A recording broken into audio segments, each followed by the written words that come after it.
Hello friends, welcome to Creative Medicine. In this lecture, we will learn about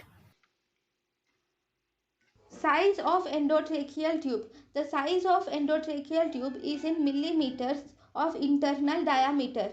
In adult males, 8 or 8.5 number tube is used. In adult females, 7 or 7.5 number tube is used. In 1 to 14 years, age in years, in 1 to 14 years, the size of endotracheal tube equals to age in years by 4 plus 4.5.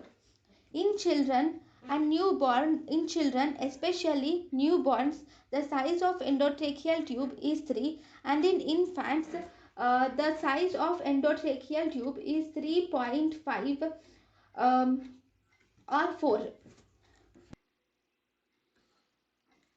Size of the endotracheal tube. The size of the endotracheal tube in adult males is 8 or 8.5. The size of the endotracheal tube in adult females is 7 or 7.5. For the children of age group between 1 to 14 years of age, the size of the endotracheal tube is calculated by the formula age in years by 4 plus 4.5. The newborns and children especially in newborns, the size is 3, whereas in infants the size is 3.5 or 4. thank you and thank you for watching.